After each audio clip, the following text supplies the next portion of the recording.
Українські ракетники та гармаші вразили російську артилерію та важливий військовий об'єкт окупантів. Також, за даними Генерального штабу, відбито ще 6 ворожих атак на Луганщині та Донеччині.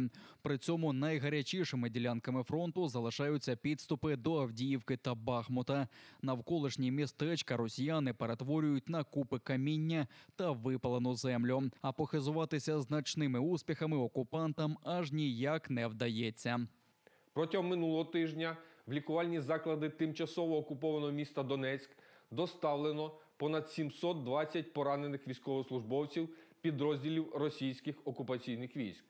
Також в тимчасово окупованому місті Горлівка одна з цивільних лікарень перепрофільована на військовий шпиталь, куди повністю обмежено доступ цивільних осіб.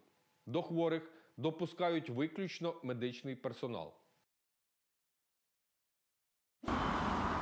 17 років колонії суворого режиму. Такий термін намалювали в Південному окружному військовому суді для кримсько-татарського бранця Марлена Мустафаєва.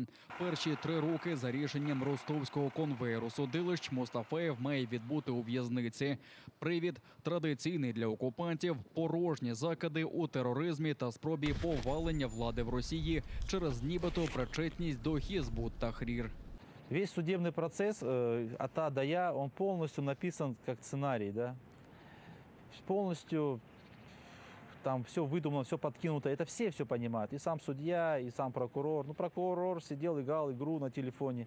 То есть он не парился. Он сейчас придет, получит свою зарплату, премию, также и судья, и все остальные. То, что это судьба человека там на большие сроки, который не будет видеть свою семью, который будет мучиться в холоде, в голоде, им это не волнует. Их задача получить премию, их задача показать, что они работают. Вот их задача.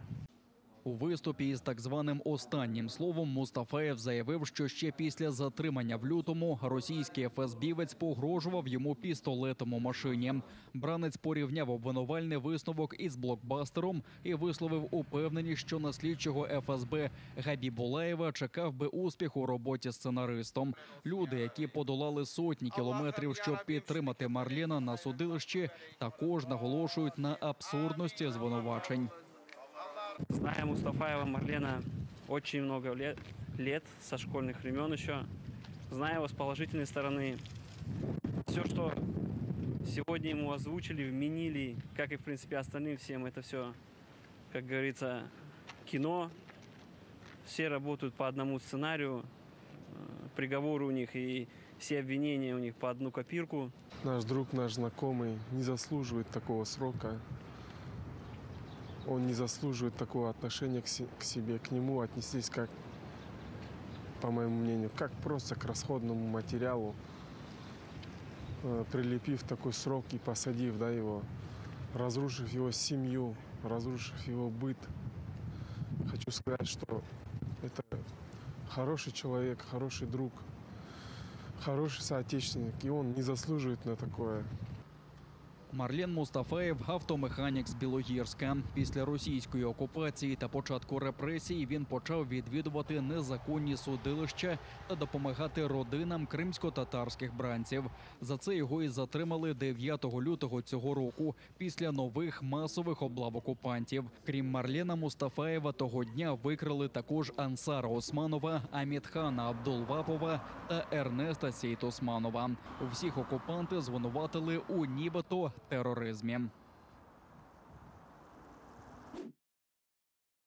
Погрози через незламність. Постійній представниці президента України в Криму Тамілі Ташевій погрожують через публікацію на тему деколонізації Криму. Один із Z-телеграм-каналів опублікував її персональні дані із закликом тероризувати її та її родину в окупованому Криму. Як повідомила Ташева, наразі їй надходить купа повідомлень з образами та погрозами. Кібербулінг не припиняється із самого ранку. Все через колонку, Луганську та Мілетажевої. Там вона повідомила, що за різними оцінками до Криму після окупації Росією в'їхало близько 500 000 росіян. Люди без законних підстав для проживання матимуть після деокупації залишити півострів добровільно або будуть видворені, заявила Ташева. Тема деколонізації Криму виявилася дуже болючою для росіян, які незаконно понаїхали на український півострів.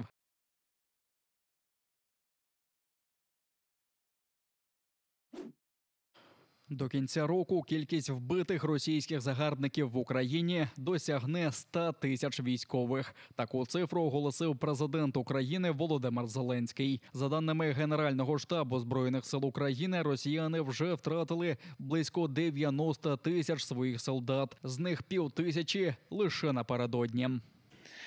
Ще цьогоріч Росія втратить убитими 100 тисяч своїх солдатів і лише Богу відомо, скільки найманців. А Україна стоятиме. А світ буде робити все, щоб кожен, хто винен у цій злочинній війні, опинився на лаві підсудних.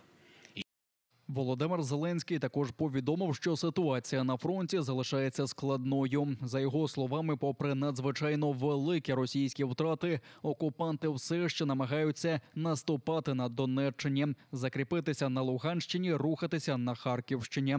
Здійснюють планування щодо південного напрямку. Але ми тримаємо оборону і, головне, не даємо ворогу здійснити їхні наміри. Вони говорили, що захоплять Донеччину навесні, влітку, восени. Цього тижня починається вже зима. Вони поклали там свою регулярну армію. Вони втрачають там щодня сотні мобілізованих і найманців. Вони використовують там заградзагони.